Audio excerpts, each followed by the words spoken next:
Hello, we have just come under attack from a fellow member of NATO, not kinetically, but economically and politically, with tirades and threats of tariffs as weapons.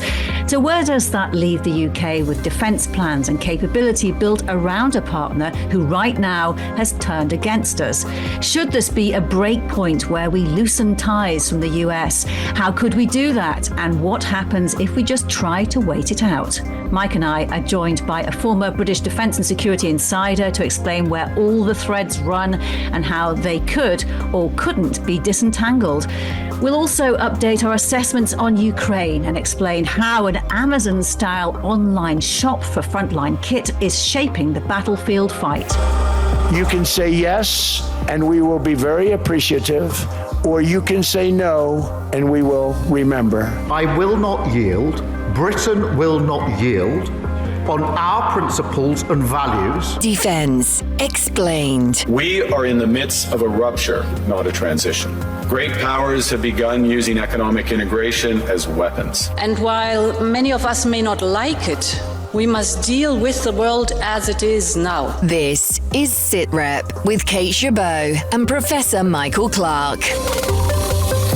Mike, you've described the US under President Trump many times as an unpredictable ally, but something's just changed. It's gone from rhetoric to direct threats of economic harm. He may have declared victory and stepped back from the brink, but it doesn't look like the behaviour of any kind of ally, does it? It feels like a line has been crossed.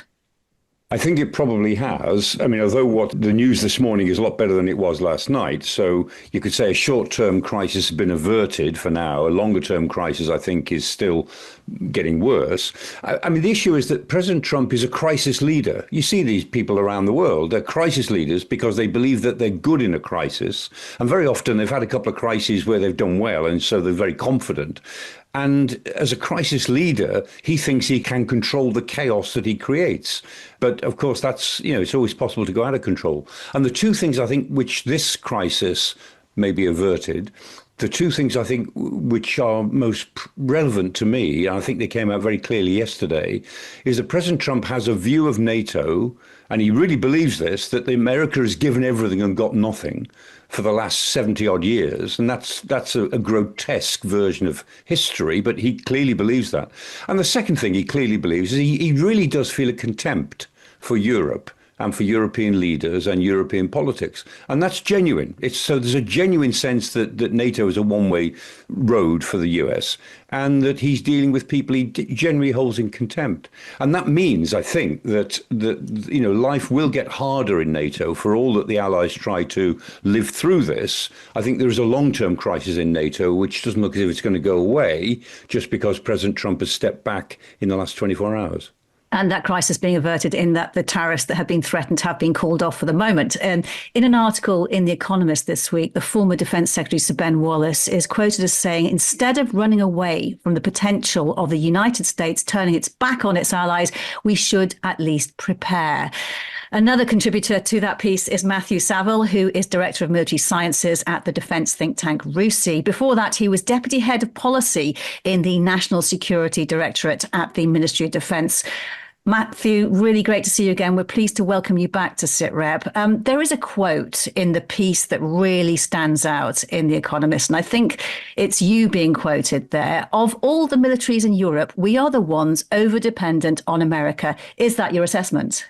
Yes, I would say that we are uniquely vulnerable, and that is a product of mostly deliberate decisions that we have made that for most of the past 50, 60 years have been to our benefit. We have intertwined ourselves with the US in some capability areas, and we've bought pretty heavily from defence manufacturers. And for most of that period, in spite of some previous bumps in the relationship, we have benefited from that. The problem is that when you have a more mercurial president, and I would suggest a genuine mood change across the US that has been some time coming, we now find ourselves looking at those efficiencies and savings that we made and wondering if they are in fact vulnerabilities. And Matthew, what makes us so over-dependent? Give us a quick overview of what capabilities we'd effectively lose if the relationship were to sour as far as a bitter divorce. Yes, well, I should say that these kind of entanglements affect a lot of people, and there are European equivalents because of the way that supply chains work. So I don't want to say that we are the only people affected. But in a number of areas, the UK has used the closeness of its relationship with the US to join US programs, or in essence, reduce the need for us to independently produce certain things, and we've effectively made a saving. So a good example is that the nuclear deterrent is operationally independent. The Royal Navy operates the boats, the submarines. We could choose whether or not to fire those weapons. We make the warheads. The missiles come from a common stockpile, though, and that stockpile is stored effectively in the US. And when we test the missiles, we use a US range, as it's called, but essentially a big bit of water and stuff and facilities to do that. So in the worst case, and I think we do need to understand that there are degrees to which the relationship could and is fraying. So this is not all or nothing. But in the worst case, let's say they refused to let us to use those facilities and refused to store those missiles. We would, I think we own the missiles, we would take them out of that stockpile, but we would now need to build somewhere to store them. We need to spend probably billions to do so, and we'd need to come up with a different way of testing the missiles. Another really good area is intelligence and surveillance, and particularly space-based intelligence. We have for years not operated our own space-based satellite constellation. I think people would probably be surprised at that. We have space-based military communications, but we haven't operated spy satellites, as people would call them, be they signals intelligence, infrared, electro-optical, or space-based early warning. We've had access to the US constellation. That's part of the Five Eyes. But because we do processing, we do analysis on imagery, we've had a great deal where we've had billions and billions of pounds worth of imagery essentially free. So if the US said no more imagery for you, we would need to go and find it from elsewhere, buy it from elsewhere, develop our own satellite constellation. And there are other areas in intelligence sharing. There's a few areas in terms of, obviously, capability that we buy from US defense industry, where if we had a total rupture with the US, would we be thrown out of those programs, or would the contracts be cancelled? And which ones are you talking about? What about those conventional capabilities? Well, so the big one that, of course, people will immediately alight on is the F-35 program, which is, a US, essentially a US stealth jet program. We were one of the main partners for that, so we had some influence in developing it. We are entirely dependent on the F-35B variant for jets that can fly off at the moment, our aircraft carrier. And there's a lot of speculation, is there a secret kill switch in there? Can they turn the jets off? The general view is that there is no such kill switch. But the F-35 is supported by quite a complex logistics system that kind of tracks global components and your requirements. And we could, let's say we lost access to that software, we'd have to duplicate that. There are testing facilities to maintain the stealth profile that we have access to, which we haven't actually finished constructing our own yet. The Commons Defence Committee was quite critical of that last year. We always, I think, have 3 jets in the US for testing, where we benefit from being part of the US system. So it's not that we can't fly those jets. They're UK pilots without the US. But a lot of the underpinning system where we make a saving, if that were lost to us, we'd have to spend money to replicate a UK version of it. So, Mike, it does sound like we're pretty dependent here. What capabilities do we have that would be largely unaffected in the worst case relationship breakdown scenario? Well, I think as Matthew indicates, there's almost no capabilities that would be completely unaffected, very few. But the areas which I would think are fairly strong, in a way, are the ones he's mentioned. The intelligence relationship is strong because we do provide some value for that. Obviously, if the Americans pull the plug on it, we'd find that very, very difficult. But the Americans value what we offer in intelligence through GCHQ and through some of what the agencies do and their human intelligence and so on. It's the same with the nuclear. I mean, it suits the Americans very strongly to have Britain operate as an independent nuclear power in all sorts of ways. And I think more generally, I mean, I would say naval cooperation, particularly in the Atlantic, the fact the two navies are really quite close. Closer than the two armies, partly for structural reasons, and probably closer than the two air forces, really. And again, what the United Kingdom can provide, doesn't at the moment because of our difficulties with the naval programme, but what the UK can provide in naval coverage in the Atlantic is of genuine use to the United States in almost any circumstances, and particularly, as we're discussing this week, up in the high north. So I think there's those areas where I think we can be reasonably certain that any future American government would value those things.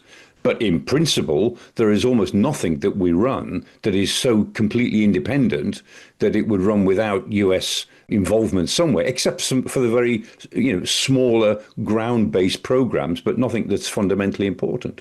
So when Ben Wallace says we should prepare for the possibility of the US turning its back on its allies, what does that preparation look like, Mike? Well, I think it's a question of, as it were, de-risking our dependence on the United States. So thinking through what alternatives might exist, alternative ways of doing things, alternative of cooperation arrangements with our other allies, and in a sense having a set of ideas ready so that we're not taken too much by surprise if our relations with the United States changes. And as Matthew indicated, I mean, this is part of a long-term shift. I mean, we all knew that we're on a glide path for a sort of lower level of United States involvement in European security. That's been a glide path for the last 10 or 15 years, at least. And President Trump turns that into a potential cliff edge, unsettling. But, the Europeans have got to get on with the idea of de-risking their relationships, not necessarily changing them overnight, but knowing what they will do if those relationships change quite quickly. So, Matthew, what do you think the quick wins would be if we disentangled ourselves? And what can we simply not disentangle? Well, I think there's a difference between the what's quick and what's prudent. I think what we should be doing in the first instance is where are the areas where we actually have something that has an impact on our ability to operate. And if it turns out that we've got a vulnerability, that means if we had even a short period of friction with the US, that we actually can't deploy something. Where have we created that vulnerability? Like what? So a good example would be information and geospatial information and electronic warfare information. We benefit enormously from having access to the US pool of all of that kind of information. And a really good example of how that has manifested would be the debate over the use of Storm Shadow by Ukraine. So that's a Franco-British cruise missile, which we and the French both gave to the Ukrainians. And if you remember, there was a big debate over having to, in inverted commas, seek US permission when the Ukrainians wanted to fire that at targets in Russia. And people were speculating, is that because it's got US components in it? Now, I don't think that actually was the reason. It's actually because if you're targeting a weapon like that, precision targeting, then the data that goes in the missile, you want the latest imagery for targeting, and you want the latest geospatial information, i.e., terrain mapping, in order to be able to plot the course of the missile. And of course, for the UK, a huge amount of that information comes essentially free from the US. Well, it turns out if they don't want to give you that information, it's quite hard for the Ukrainians to fire that weapon. So there are areas like that where we need to look at, have we created a dependence? And some of this work has started, I don't think necessarily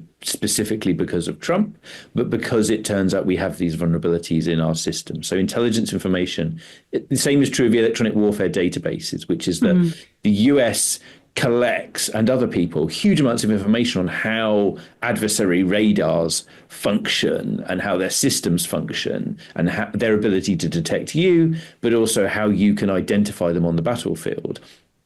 Well, if we're not getting that pull of information from the US, from where are we going to get it? I would suggest Ukraine is developing an excellent library of electronic warfare information, and that's an area where we could do more. There are some areas where the UK is doing work to already reduce its risk. So the Global Combat Air Programme, GCAP, is one good example where the UK has decided to invest heavily in developing its own next generation stealth combat aircraft. That will be very expensive and take years, but there it has greater control over the programme. So it's not got the same problems it has with putting new weapons on the F-35. We've also started launching our own satellites at last. It's very early days, but we are developing a network called the Astari constellation. And again, very, very small steps, but like the rest of Europe, building up our space power. So there is some work underway that is, if you like, giving the UK more nationally controllable capability. The challenge is that does cost money, takes time, eats up resources. And so some of the big decisions coming up will be, do we switch more UK defence resource to those kind of projects? And Mike, France has always kept a bit more independence and distance from the US. Should we be looking across the channel for the model to learn from? Well, the French model is not terribly efficient from the point of view of French defence policy because they insulated themselves so much after the late 1960s, 1966, that when it came to going into joint operations with NATO partners, they found they were at a severe disadvantage, which they discovered in the 1990s. So I don't think the French model would suit us, and it would be very difficult to imagine going along with that. But the fact is we have a lot of common interests with both France and Germany. I mean, France, Germany and the UK are the three big players, certainly in Northern Europe. And we've got a lot of common interests to develop with those countries. But I don't think anybody should be adopting a sort of a Gaullist model of defence policy, which, after all, is really out of kilter with the times, to be honest. The idea of complete strategic autonomy in a national sense. Even the French don't talk in those terms now. And President Macron, when he talks about strategic autonomy, he's talking about strategic autonomy within the EU or within the European family more generally. So I think that's the idea. There isn't really an alternative model, but there's a way of tweaking our model, maybe tweaking it quite radically, in favour of much more cooperation between the big players in Northern Europe. And we've got a much better relationship now with the Scandinavian friends. Poland is emerging as a really big and important defence player. I mean, I'm really interested in the way the North Europeans in NATO have so much interest, common interests, and so much drive now, which I don't think is replicated enough in the United Kingdom, to be honest. But there is a real drive there to be, as it were, the guts, the military guts of NATO in the future. And there will be some people, Mike, shouting as they listen to us saying we should have been tweaking a lot earlier. Why are we having this conversation now? We knew the potential risks 10 years ago when Donald Trump first walked into the White House. And just to give some context, Theresa May was prime minister. That's how long we've had, not just to think about it, but act. Yes, but I mean, Donald Trump in the first administration was somewhat constrained by the system, which he found very frustrating and exasperating, as did the people around him. And in preparation for this second administration, undoubtedly the MAGA Republicans and the MAGA Republican movement is much, much stronger now than it was in 2016. And they had a strategy. I mean, they've laid it out in documents. They have a strategy for 2025, a strategy for 2030, which is based on the idea of being disruptive. And so we've seen what a year of, as it were, aggressive disruption can look like. I suspect that this may be the worst of it from our point of view, that it may moderate as other things change. I think President Trump won't change his nature in general, but I think his space to operate may not be as great in 18 months or 2 years' time. We'll see. I may be wrong about that. But in a way, nobody could quite predict how disruptive this first year might be. We all thought it could be, but it's been a little bit worse than most of us anticipated. And Matthew, you may have some insight on this because for part of President Trump's first term, you were senior policy advisor to the UK National Security Secretariat. Are you able to shed any light on whether there were conversations or even actions towards making our military capability more independent from the US?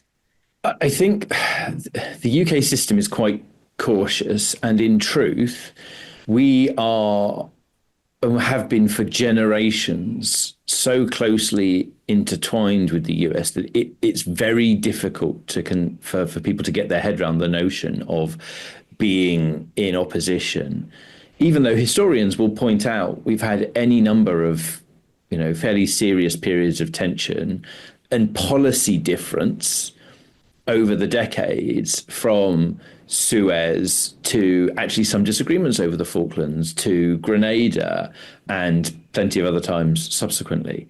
We were allies in the Second World War. We won the Second World War together. And then one of the first things that happens after that is that the UK gets kicked out of the nuclear program and has to take a fairly significant decision to develop its own nuclear weapons.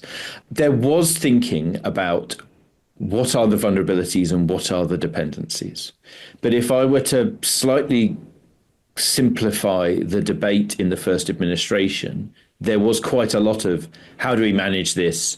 The adults in the room, here are people who will advocate for the UK because we will make the point about shared interests. And if I were being critical, I think there was an awful lot of sort of managing things. And I do think that should have led ahead of the second administration to some more profound thinking.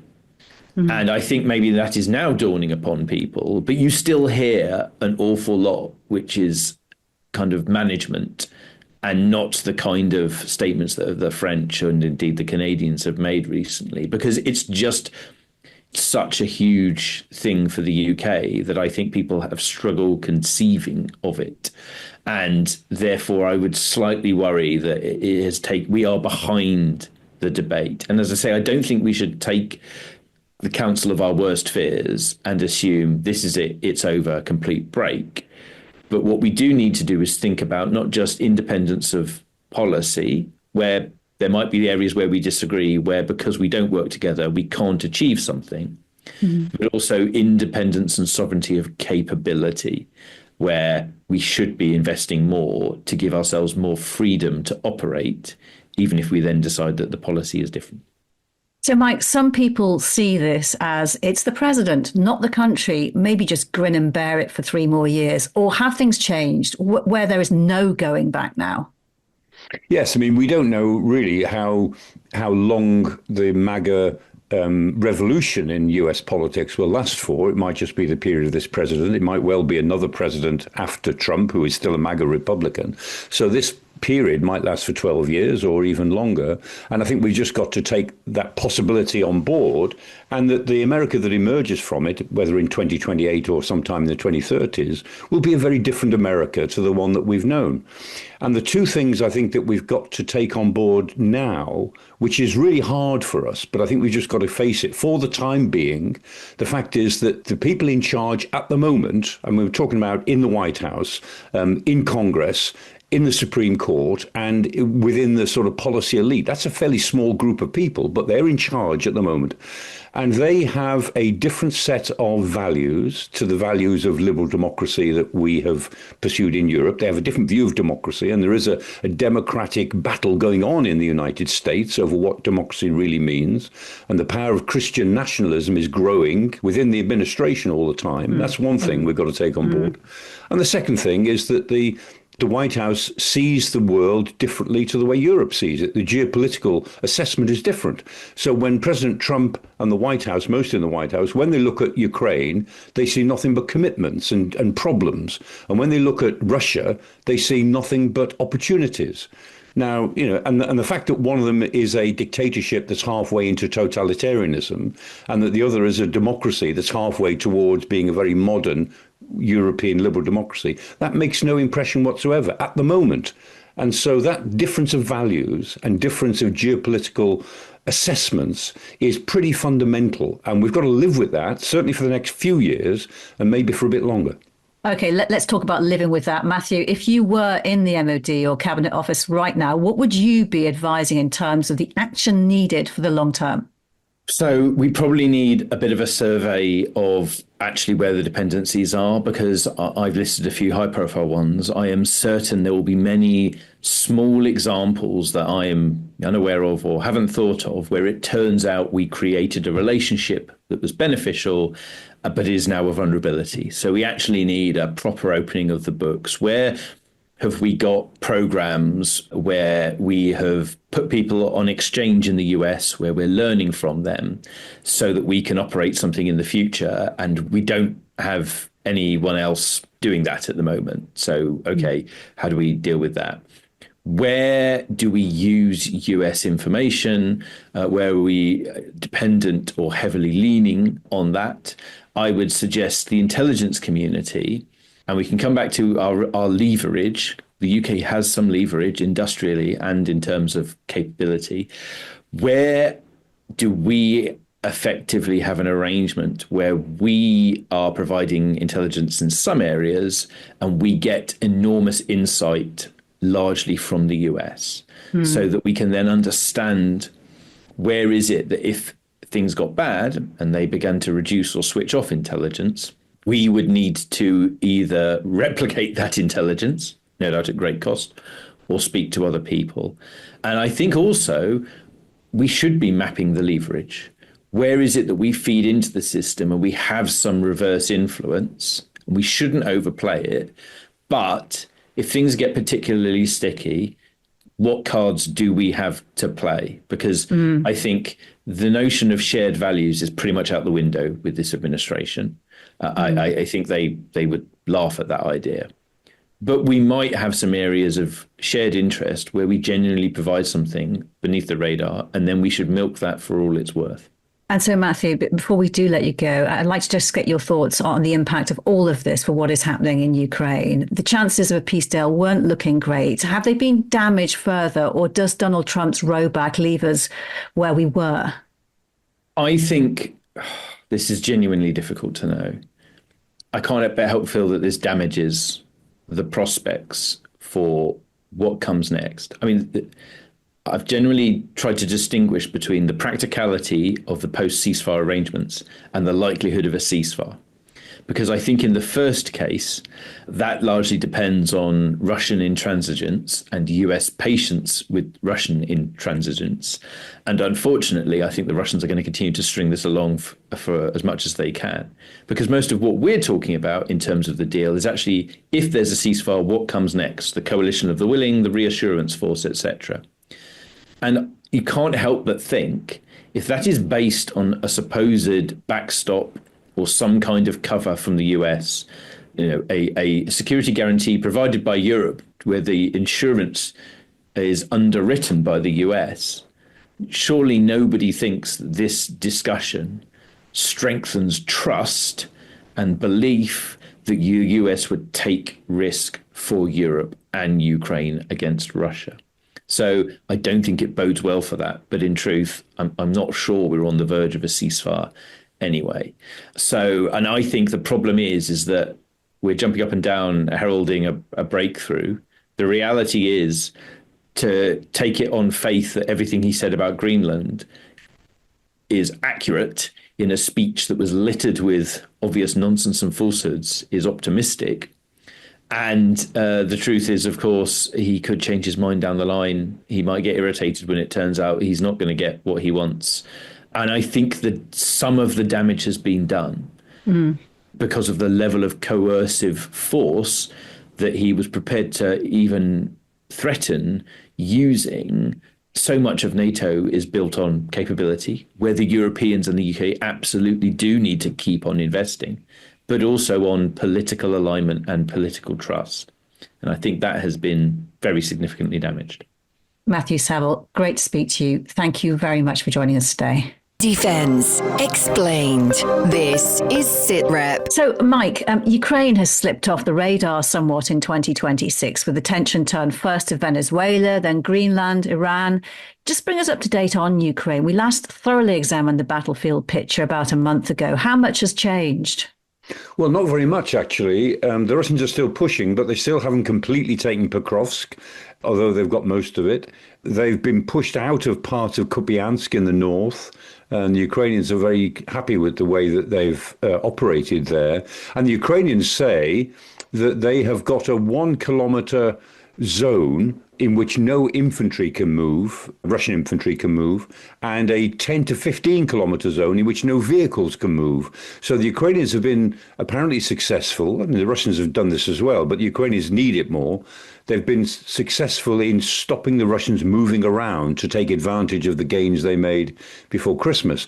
Against that, we're on to the 111th day today of continuous air bombardment on Ukraine's critical infrastructure and its energy infrastructure. And so the Ukrainians are undergoing their coldest winter for many years, as is most of Asia. And their temperatures are at night, they're 20 below. Temperatures in homes are quite close to freezing. People have lost sanitation because the water in their own homes is frozen. They're having a really tough time. And literally night after night, without any breaks, the Russians are hitting the energy infrastructure. Every time they repair it, they hit it the following night. So this is a very, very tough winter for Ukrainian civilians. And on the battlefield, Mike, the Chief of Defence Staff speaking at the International Armoured Vehicles Conference struck a reasonably positive note when he said Ukrainians have a steady state level of lethality measured in about 7-1 on a kill ratio. How meaningful is that metric? Yeah, it is meaningful, but the fact is the Russians are taking huge losses still, and a lot of them, when say the Russians, the troops fighting on the Russian side are from all over the world. You know, there's 30 or more different nationalities who've been easily observed on the battlefield. So that is happening, but the Ukrainians are running out of ammunition, particularly air defense ammunition, and the Europeans are saying, oh, we've sent this and we've sent that, and the Ukrainians are saying, well, yes, that's fine on paper, but on the front line we are lacking in missiles and we're lacking in the ammunition to prevent or to mitigate these nightly attacks which are taking place. And amid all of this, President Zelensky has just changed his defense minister. The former Prime Minister, Denis Shmyhal, has been moved out of the job and replaced by a former tech entrepreneur, Mikhailo Fedorov. What do you make of that? Yeah, it's quite important, actually. I mean, Fedorov is he's a fixer. He was a tech entrepreneur, as you said. He was the man who is credited with getting Elon Musk to put Starlink into Ukraine, all the terminals, in the early days of the war. It was a request from him that seems to have made a difference, and that was hugely important. And he's loyal to Zelensky. He was an advisor to Zelensky. I would say that Fedorov he's what I would call a war entrepreneur. He was an entrepreneur before the war, but he's somebody who can use his entrepreneurial skills towards war production. And there's an interesting contrast here. I mean, 2024, Andrei Belousov became the Russian defense minister, and Belousov was there to fix the war economy, to make the war economy in a very traditional sense work better, so that the Russians could turn out more artillery shells, more tanks, more armored vehicles. Fedorov, he's a cyber warrior. He's a man who can create a high-tech war machine more efficiently than the Russians can do it. And so I think in a way there's an interesting contrast between what Belousov's job is and what Fedorov's job is, which may tell us something about the way this war may turn in the next couple of years. And one of Mikhailo Fedorov's most recent innovations is a new digital marketplace for military units to buy their kit. Brave One, it's called, is kind of a military Amazon, if you like, but with some twists using a point system to influence what's happening on the battlefield. BFBS Forces news reporter Sophie Kakoyannis has been taking a look and talking to some of those using it. Hi, Sophie.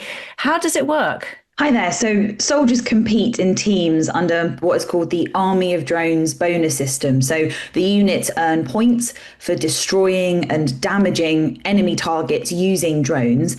That drone strike footage is then sent off to be verified by Brave One, which is Ukraine's state-funded defense innovation program, and then points are issued. And those points are converted to cash by the Ukrainian government. So the soldiers can then buy kit via this Brave One online marketplace, but directly from a Ukrainian manufacturer.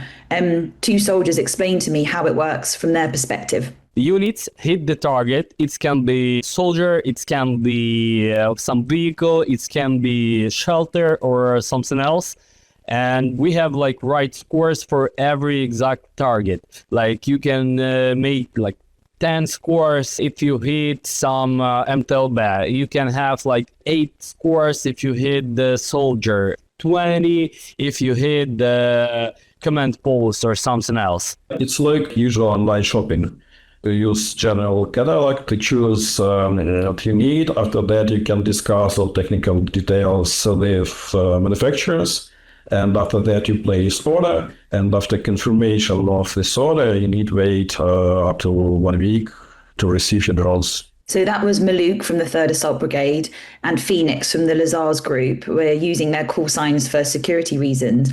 The Lazars Group in particular are well known for their effective use of drones and were responsible for $13 billion of damage to Russian assets in 2025 alone. And Sophie, we heard mention of drones, but that's not all, is it? What range of stuff is for sale? It's a wide range. So the scale of this Brave One market platform is significant. More than 600 manufacturers are now registered, and they offer over 2,500 products. So including a variety of drones, interceptor, surveillance, and first-person view attack drones, as well as fiber optic devices, and then everything from batteries all the way to anti-thermal imaging cloaks. And more than 400 units on the front line in Ukraine have signed up to this marketplace so far. And the really fascinating thing is this is not only meant to be a more efficient way of equipping frontline troops, it's also designed to influence what they do. How does it do that? Because different strikes are worth a different amount of points. So whether that's killing an enemy drone pilot, destroying an armoured tank, or wounding but not killing a soldier, as they may be useful for information. So Brave One says this dynamic pricing helps soldiers understand how they can be most effective on the front line and is a clear way of communicating current military strategy. And that's why the value of a target changes monthly, as Yulia Myrna from Brave One explains. This system helps us to create some communication between general staff and every soldiers on the front line. The cost for every enemy's target depends on the general strategy of our general staff. Changing the amount of points for different target can concentrate military unit to special tasks and different directions, different areas. So, for example, if you want to concentrate on enemy personnel, the points for personnel increase. If we want to destroy more, for example, tanks, the amount of points for tanks will be increased. Sophie, there is a clear logic there, but the talk of points and rewards, it does risk making it all sound a bit like a game. Listeners are probably thinking it sounds, yes, like a Call of Duty video game, this idea of cash for kills. And there's even a leaderboard, so you can see the top 10 scoring teams that month.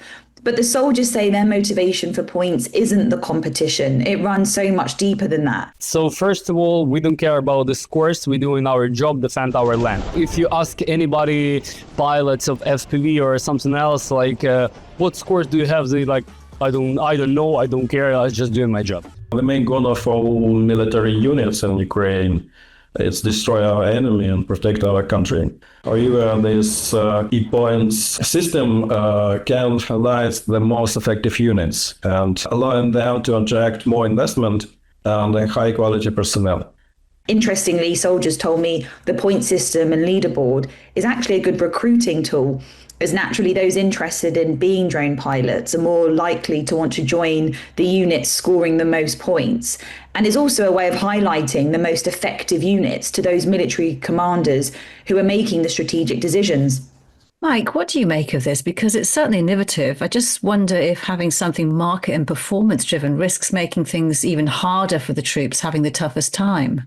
Well, it might do. It's an interesting sort of take on competitiveness, which all armed forces have. I mean, units compete with each other, but they compete on the basis of pride or medals or whatever it might be. And so armed forces are always competitive. And this gives a sort of a new edge to that sort of competition, which obviously the troops find attractive in a way.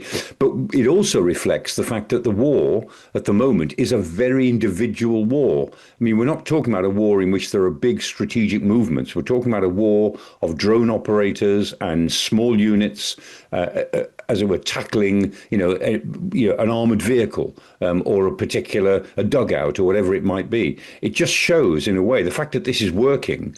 It shows how much this war has become a really difficult war of one-to-one or small group to small group individuals across a front of 600 miles. And Sophie, what other improvements is this supposed to bring, and what sense did you get from the people you were talking to about how it's performing? Procurement, so getting the right kit to those who need it, is much more streamlined by cutting out the need for a middle person because you're ordering this kit directly from the manufacturer on a website.